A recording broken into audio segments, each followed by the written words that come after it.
Hey guys, UHD here, and I am back with another reaction video. And today, I'm gonna film a reaction to the next two videos of After the Fact. Their take on Rainbow Falls and hold on, let me go back and check. Okay, I am back, and I checked my list, and I'm gonna react to After the Fact, Rainbow Falls, and After the Fact, Three's a Crowd. Sorry that I had to stop recording for a bit and had to check my list for a bit, because sometimes, usually when I record my videos, I forget stuff, and yeah, sometimes it's hard for me to remember when I start recording. So yeah, and yes, Rainbow Falls. It was a pretty good episode. I kind of liked it, but I want to see how he thinks about this episode. So let's get this started. And hold on, let me adjust the volume. Start this in 3, 2, 1, go.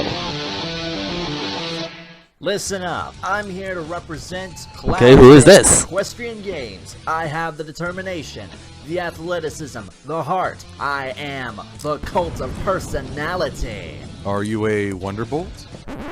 Well, no, but... Well, thank you for your time. Of course, he is wearing a hat, so that doesn't make him a Wonderbolt. Kidding me? I flew for miles on end through a series of tornadoes carrying polar bears with chainsaws, and that's it? Polar bears have chainsaws? Dude, I didn't even try out. Bears don't even have chainsaws. The Equestrian Games are an...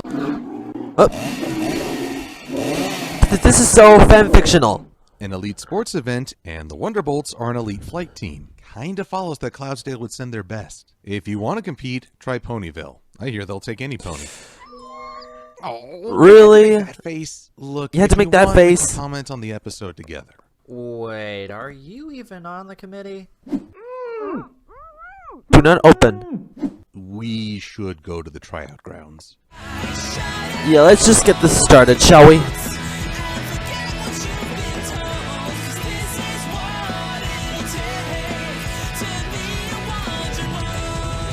The road to the Equestrian Games continues with today's episode, Rainbow Falls. No, Rainbow! Come back. Is Rainbow Dash dead?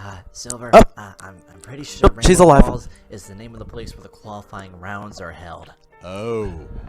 So first we have the flag carrying He event, drops her. finish, and now we have some qualifying aerial relay that Rainbow Dash is going to be a part of. And her two teammates? Oh, this ought to be good. Spitfire? Fluttershy and the Yeah Pony. Bulk biceps. Bulk biceps? Dear Snowflake. Dude, he is huge. Sorry, that's a joke, right? I do not get this. Why would Rainbow be on a team with two ponies who aren't even close to being competitive flyers? It makes absolutely no... Too bad we can only compete in one event. But rules are rules. You want to continue, Silver? I'll just be over here now. This So you're not gonna be on the show anymore? Granted, it's humorous, but it's You're just gonna let this guy take over, so what? We know how athletic she is and how easy she would be able to win this, so do the writers feel the need to handicap her in order to suspend disbelief? Anyways, on the train ride there, Twilight speaks for the audience with her doubts on Rainbow Dash's team, yet Rainbow is certain that her team will win. This is like in Pokemon, going to the Elite Four with like a team of low-level Zubats. It's basically the same effect. Yes. Dude, those bats are so fake. The same thing. Oh, I'm old. So they get to Rainbow Falls. I say, First I off, know you are. This place looks awesome visually. Every new place is like opening a new door on your Xmas Advent calendar. And upon their arrival, guess who else is back? The Who? Wonderbolts, Spitfire, Soarin', definitely and Spitfire. Spitfire Recolor. And they recognize Rainbow Dash. Yeah, I forgot her name. Wonderbolts Academy. We put you through some pretty intense workouts at the Wonderbolt Academy, and you handled those just fine. Yeah, she sure did. Continuity. Continuity. We get to see the Wonderbolts. Yeah, that's his line. Actually get to interact more with one another. Soren gets more screen time and a tiny bit of development too. And it's great to see these three come back. Anyway, I honestly wouldn't... Whoa, hey, whoa! Thanks, cousin. Give him the treatment. Hope you get a speaking role soon. Security? Not here for Take this guy away from me! Oh my god, no! Steal my bit, will he? Not only are we treated Are to they new tickling him? visuals, there's a large cast of background characters. Some have speaking roles, even though it's mostly exposition. That's Rainbow Dash. She's an Dr. Hooves. flyer. Why is this... What is... This is not fair, what the heck? An abundance of characters, from cheerleaders to medics, gives this world a more lively feel. We even have a Griffin team of 3. People keep asking what I think of this. I have no idea why. Please, mercy, damn it, mercy. They're basically Gilda and Gustav recolors, which gives them a background feel. Yet these may just be standard body types. I hope they'll be serious contenders in the games proper, most likely as antagonists. Griffins are likely the only species that could give the Wonderbolts and Rainbow Dash a serious challenge. We also have another Alicorn. Are we supposed to chalk this up as another animation error? I didn't see another alicorn there. I'm okay. Are you sorry? Yes, I'm gonna choose my words carefully. Yeah, better choose the words carefully. More Oh! cannon fodder for the fandom. Yep. Everyone's becoming an alicorn these days. Where's my horn, damn it? But back into the story we go. Soren ends up getting injured by accident. Yeah. On the sidelines. I would not want to have Almost my immediately, the Wonderbolt OC as an alicorn. dash right into his place. GG, guys. GG. Going into this, it can be hard to let go of how I thought Spitfire should behave. Maybe we've put the Wonderbolts on too high a pedestal. Yet, even if I let go of how I imagine Spitfire should behave, the fact that she abandons Soren and lies to him just doesn't sit well. This kind of deception just bugs me. Listen, guys, if you're a real team, you want to stay together as a team and not with a replacement. And sadly, it's a Yeah, definitely as a reality of team. what people will do to get ahead to win. There is no shame. Now, I get that the Wonderbolts are serving as a foil for Rainbow Dash, much the same way as Suri was a counterpart to Rarity. They're showing Definitely. that competitiveness overrides ethics. Part of me wants to see this situation sort of reversed. I thought it would have been interesting to see the Wonderbolts help out Rainbow Dash and have the team go up against a rival team, instead of making the Wonderbolts look like dicks.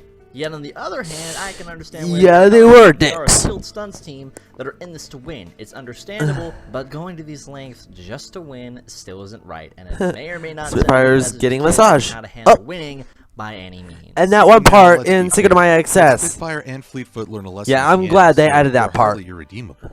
Yet, I wonder if there wasn't a way to accomplish the same Of course, plot with a Secret of My different Access angle. is one of my favorite episodes back in Season Maybe 2. She could have carried out the deception without Spitfire knowing. Or Spitfire could have confided Sorry, that she was I have under something a in my lot of nose. pressure, that the Wonderbolts are expected to bring home the gold, and their superiors are leaning on her, so she compromised her ethics for a quick fix. The Wonderbolts have an interesting dynamic in that they can be protagonists and Wait, antagonists. wasn't at that the same part from time. In a way, Sonic still win and Rainbow? win cleanly, but they aren't afraid to cheat or deceive to get the gold. They push for the highest standards possible, but at the same time, they themselves are creating a double standard.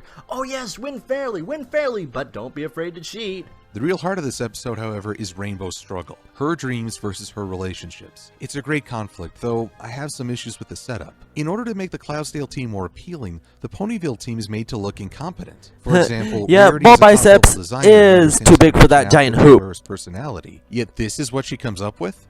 Again, it's handy to have the potential in order to make others look good. We all know that Rainbow could have easily brought together a powerful team for Ponyville or Cloudsdale, yet she chooses the underdogs. I'm split on that and I still don't quite understand.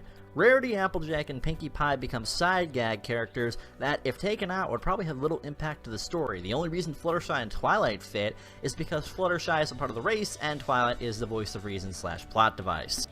Now, I know Yeah. some fans take issue with the Yeah, it idea was that pretty they silly don't for want Twilight to wear even that consider little being rainbow minors. costume. This is why I don't like defining characters by their element. If Rainbow follows an absolute without any Sometimes deviation, I do. then she becomes a caricature. I like seeing her doubt, and I understand why, because the Cloudsdale team looks much more professional and competitive. Understanding this struggle, I find it far more satisfying when Rainbow chooses to side with her friends and favors those she values over a personal need to win.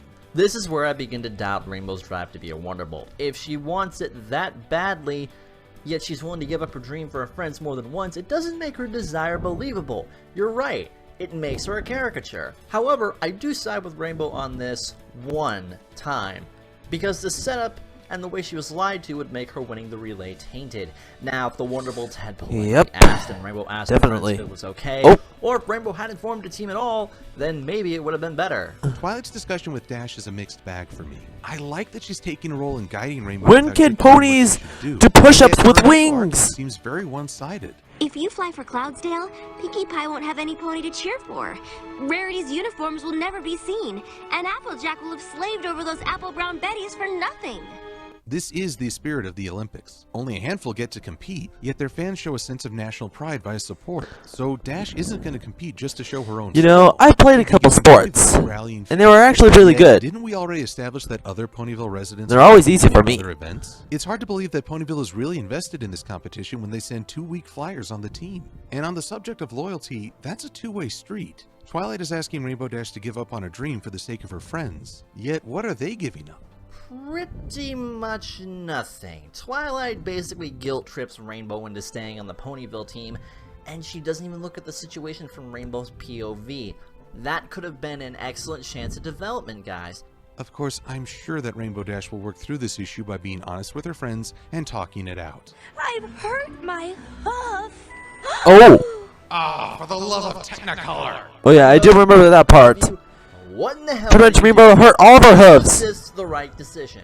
Choosing not to choose and copping out ruins not just yourself, but pretty much everyone else as well. Jeez, this story's getting more plot holes than a brothel in Appaloosa. This Really? isn't You had to that censor that funny part? either. Other than you getting a bloated ego and mysterious murder, well, this has got to be one of the stupidest. When was movies there ever something done. inappropriate And in as a that Rainbow Dash part? fan, that hurts to say. Choosing not to choose isn't really a decision. Of course, Rainbow's moment of weakness precedes a revelation, the moment she finds the Rainbow Connection. Rarity started the trend, and Rainbow is confirmed we'll likely see it for every member of the main six. If you've kept your ear to the ground with the fandom, you know what's coming. We know the destination, it's just a question of how each character will get there. And yet I feel like this episode needs something to push it beyond this strange balance between good and bad. We've had a great moral conflict and some fun Derpy. visuals, yet some of the character roles are off-putting while others do well. The main six are mostly tag-alongs, and except for Twilight, few of them contribute anything solid. There must be a way to help give this episode a little extra oomph. Something to make it stand out despite a fairly straightforward Derpy's story. pose. We'll be all Her right dummy. if we even have a replacement. That'll work. Yes, an episode that's made fine use of That was background cute. characters. This seals the deal. Using Swoopers as a replacement, Wait, who? I don't know if using her semi-official name will upset people, and I don't want to deal with that brouhaha again. So I'm just going to Brouhaha? her as What? Well, can I call her? No, you cannot. Anyway, Swoopers is a great choice for this role. Without having to say a word, she drives home that the Ponyville team is sunk without Rainbow, thereby adding to the dilemma. Some call it fan pandering, yet I think it's an effective use of her character. As do I. It's great to see people back and getting to do something without saying anything, as odd as that sounds. This wasn't fan pandering. Dude, there's something wrong with this guy's I have a microphone. feeling we'll see more of her later. This episode carried forward a lot of overarching plots. We're hinted at a new power building between the main six, and the Equestria games become an increasing focal point. However, there are so many little moments where the characters seem out of place or behaving poorly that the episode doesn't flow smoothly. It's well done as an overarching plot, yet awkward as a standalone. This isn't the last time we're going to see the Wonderbolts, and they've slowly advanced the story forward towards the games, and with Rainbow Dash's development and fantasy to be a Wonderbolt. This episode as a whole, while it does present some plot holes and issues, I still found it enjoyable in the end. The pacing was good, the Sure content was. wasn't predictable, yet it kinda was at the same time, but not in a bad way, and I, for one, am excited to see how they incorporate these new rainbow powers and the equestrian games together. You know what, now that I think about it, maybe they could have put in a Wonderbolt song? I mean, it's not out of the realm of possibility.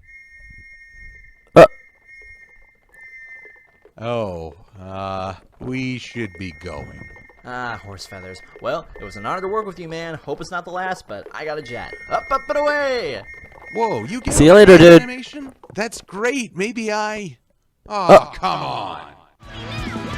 Are you serious right now?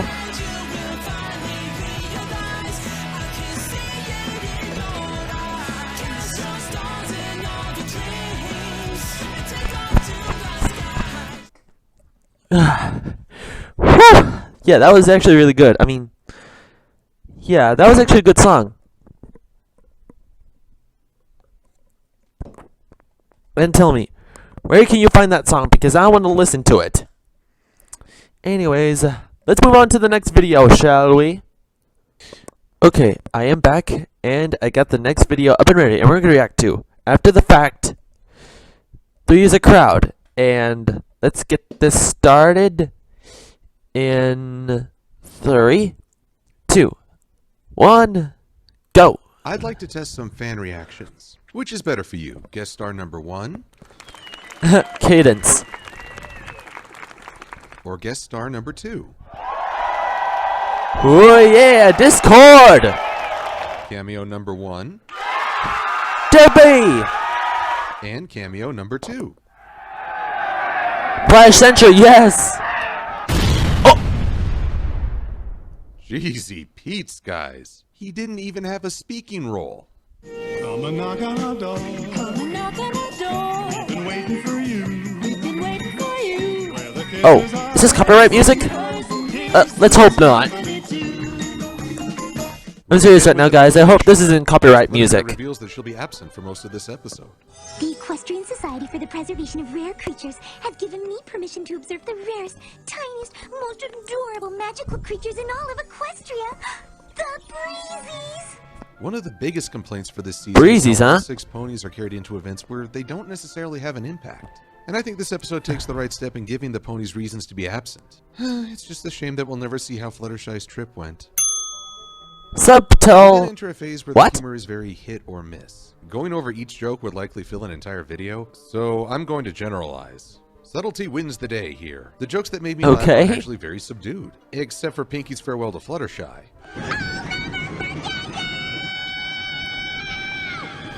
She knows that, Need for Pinkie Riddle, Pie. however, was to She won't "Give me forget you." money to earn my laugh. Oh well, no time for that. We've got a returning character to greet. With the most annoying entrance ever. Yep, there's Flash right there. I take it back. I want. Oh, come on. Don't take it back, man. Hippogriff ambassador and Cadence is a good 1972 character. Herping battle champion, Silver-Quill. I like Cadence. She's awesome. Well, that's not annoying at all. To start a Patreon account so I can afford an actual trumpet band. Yes, it's the return. Why a of Patreon Princess account? Cadence, and I won't lie. I mean, to you I don't have a guys, Patreon account, that's for I'm sure. Not a huge fan.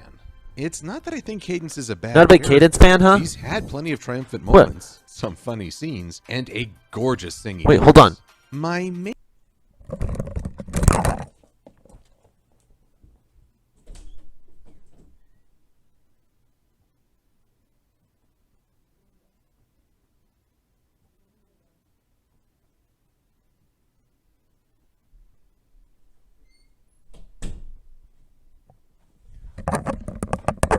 Sorry about that, guy. Sorry about that, guys. We're gonna edit that out.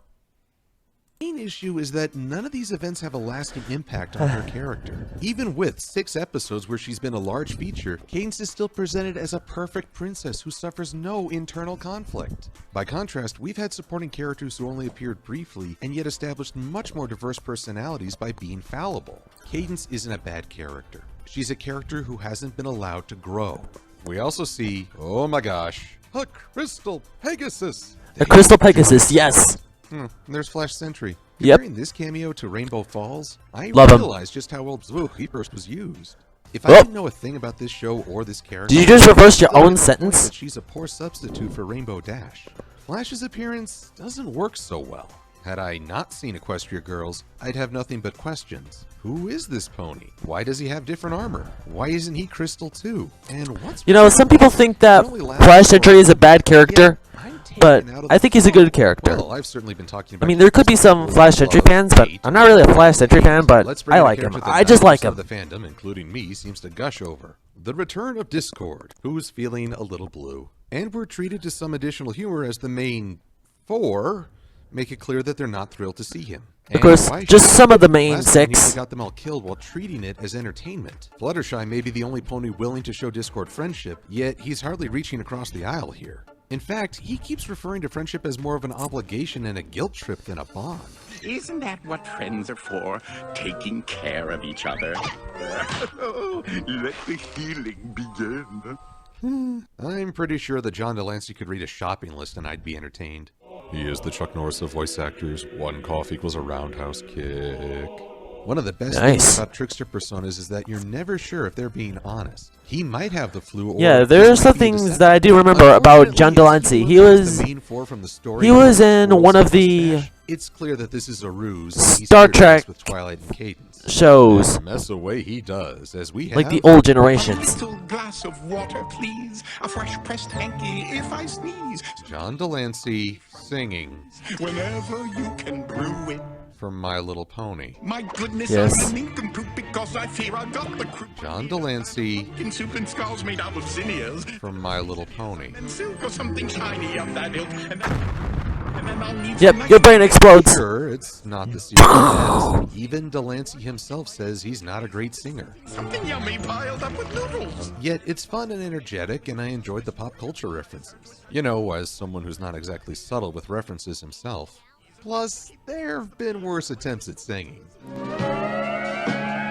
Rocket Man. Wow. What a legend, John Delancey. Out here, alone. And we shall never speak of that again. Unless I think it would be funny, in which case, I mean, just try and stop. I never watch any The real of John highlight here is Delancey's how stuff. Twilight is forced to play along, and I want to stress that it's Twilight I'm watching. Going into this, I was concerned that Cadence would be so beatific that she'd forgive Discord over and over. It was good to see her acting suspicious and even hiding behind her wings. Unfortunately, Discord and Like Cadence's hiding her interaction face is very limited behind her because wings. Discord is focusing on Twilight, as he has from his first appearance. He may be pen pals with Fluttershy, yet Discord is fixated upon Twilight, likely because she's a very powerful being and a pupil of his greatest rival. Speaking of key players, they actually touch on Twilight being a princess again. Cadence's teasing about the royal greetings brought the issue back into the forefront, and I was grateful for this, though I still raise an eyebrow at how, oh shoot, I didn't design this character with eyebrows. Hang on, I want to do this proper. Wait, what do you...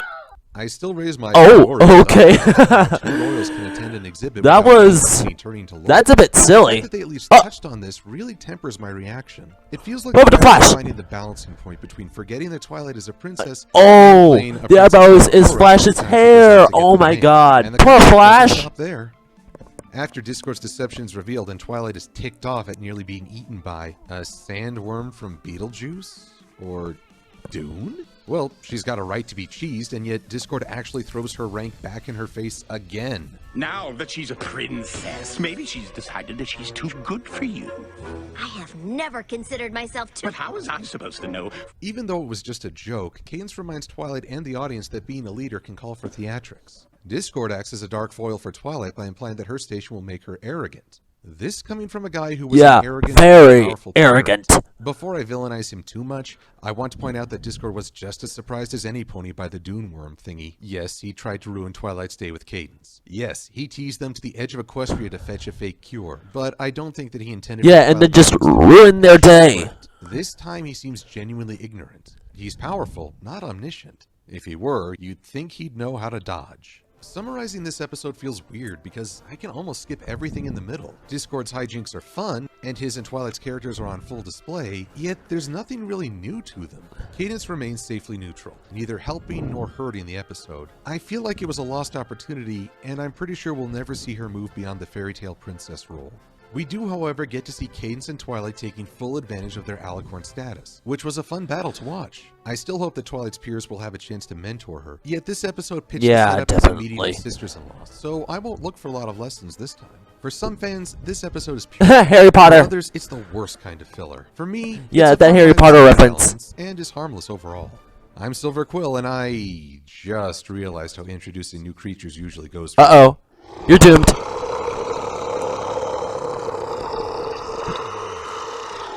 It's like clockwork, I swear. Well, that giant beast is back.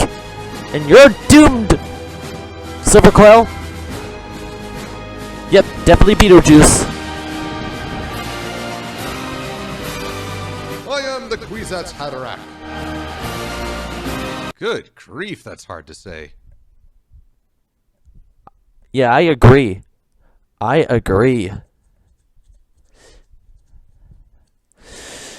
You know, I completely have no words to say. I mean, yeah, ever since I watched Three's a Crowd and